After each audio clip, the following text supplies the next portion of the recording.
parité des salaires peut mieux faire. Je vous le disais en titre, c'est le constat de l'INSEE. Dans un rapport rendu public aujourd'hui, l'Institut révèle que les femmes gagnent 42% de moins que leurs conjoints. Reportage Alice Rougerie, Fabien Dupont. Cathy et Frédéric sont mariés, ils ont 2 enfants et comme 3 femmes sur 4 en France, madame gagne moins que monsieur. Donc je suis professeur d'histoire géo et je gagne 2 000 € par mois. Je travaille avec un expert comptable et je gagne 2 500 € par mois. Peu importe le revenu de chacun, ils ont décidé de placer tout leur salaire sur un compte commun. Donc forcément, Cathy contribue moins que son mari au revenu du couple.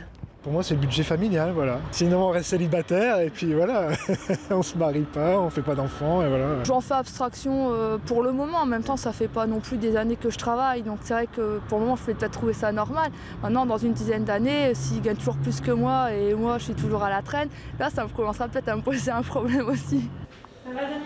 Et c'est justement pour prendre les devants que Caroline a créé il y a 5 ans son cabinet de conseil, une entreprise qui rapporte. Alors aujourd'hui, elle veut inciter les femmes à prendre le pouvoir pour faire mentir ces statistiques.